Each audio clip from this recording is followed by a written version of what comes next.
Welcome back to Tetrakan Super Monoblock. This will be the first in a series of videos about the Fostex X55. Got this off eBay. I think it was like a charity shop or like, you know, a youth centre or something. So I haven't tried to turn it on yet or anything. It was pretty dusty. I've cleaned the dust off. That's all I've done to it so far. So the first thing to do will be to figure out whether it turns on. So it does work.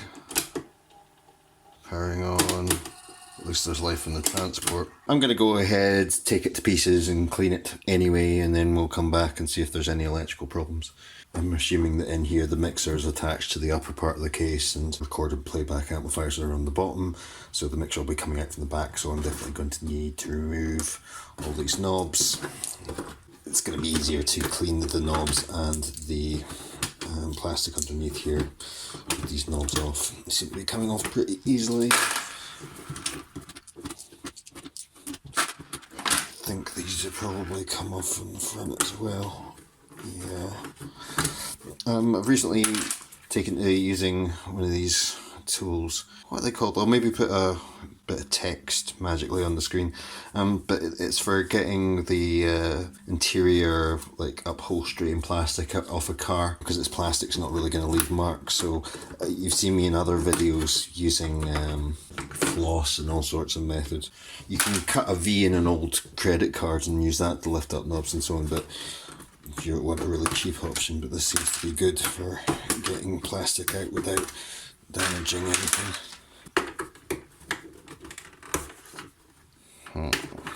Right, that one's pretty stuck. I guess I'll just need to be careful not to lose it when that eventually comes off. I've found that the best thing from a presentation point of view is if I go and remove the screws and come back with bits of tape showing you the location of all the places back here where you need to remove the screws. So I'll pause the video and be back in a sec. Some of these Tetracans, there's loads of holes and some of them have got screws and some of them don't. There's only 6 holes, they've all got screws in them.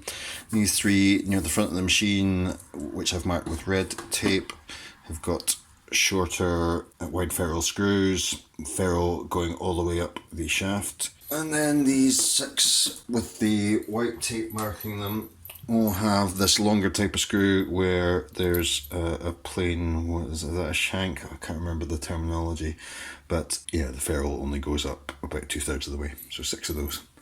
To get the case off the front, you're going to need to slide it forward a little bit so it doesn't catch in these mechanical buttons. And then it'll open up like that. So on this one, all the connecting cables are on one side, so it opens out that way rather than that way, which is more the Tetrakan way. Let's focus on the transport, and I'll come to all this gubbins later in the series. I'm just going to lift this shielding out of the way. You can see that that's soldered into the bottom left corner of the cord playback printed circuit board here. Cables coming from the magnetic heads. There's a little cable tie there. Arrays and playback combined into one plug per channel, so I'm not sure, red, yellow, white, blue. So that's not the same colour coding as resistors or anything. I'm trying to figure out which channel's which by the numbering of the components on the board. Capacitor C3, resistor R3, diode D3. So they're all beginning with 3, so I assume that's channel 3. These ones are R1, C1, etc. So that'll be channel 1. These are all V4, so that'll be channel 4.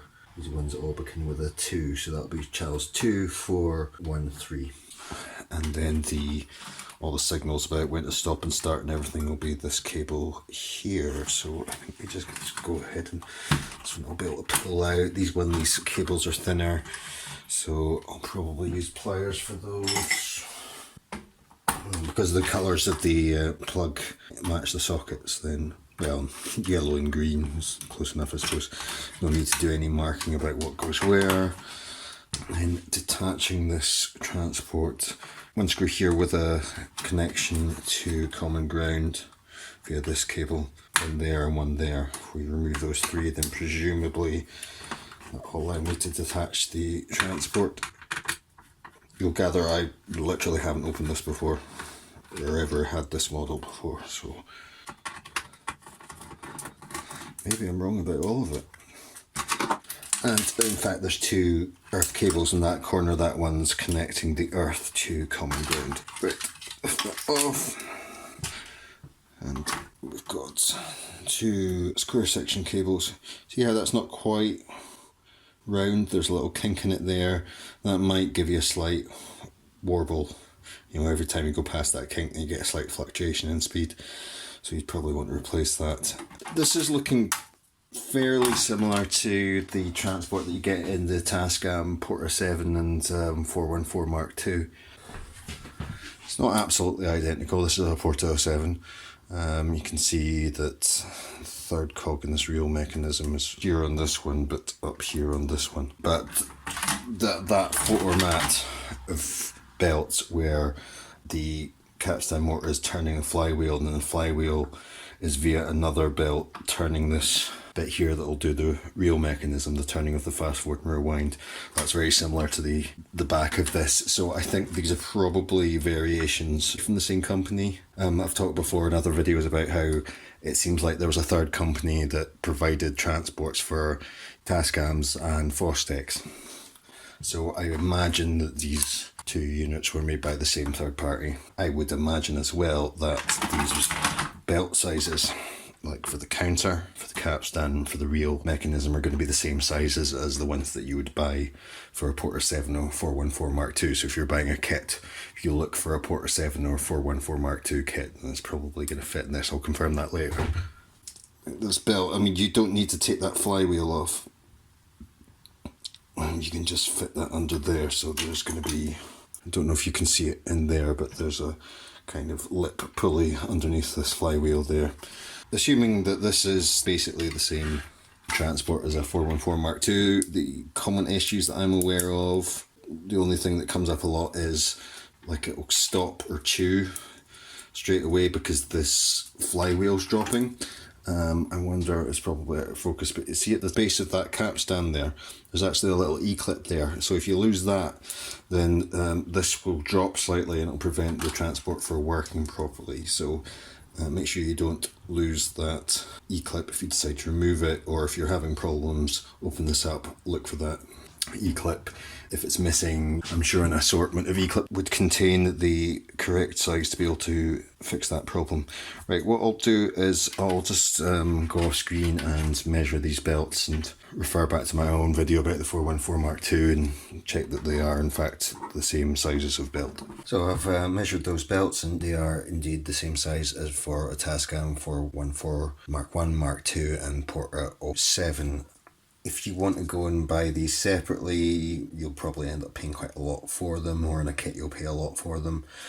And you're best off, in my opinion, to buy one of these generic kits of assorted belt sizes. A big bag like that will cost you, in my money, like £3 delivered. You know, eBay, Amazon, AliExpress, blah blah blah. And from that pack, the sizes that you're looking for are one for the capstan belt. The capstan belt's like the one that goes from there to there. That's about 110mm in its folded length. The reel motor one, the reel belt that goes underneath this flywheel to this pulley here, that's approximately 60mm folded length. That's that one. And then it looks bigger because it's more oval shaped. But this counter belt, that's the one goes into this take-up reel and round the pulley in the back of this mechanical counter. That's also about 60mm, but it's thinner. So if you have the option of a thicker, thinner one of about the same size, one of these multi-packs, then that's the ones you would apply. This will probably be at the end of a video, and in the next one I will continue by removing all the bits and bobs from the upper part of the case, like the door, the mixer and all that kind of stuff, so we can give that a good clean.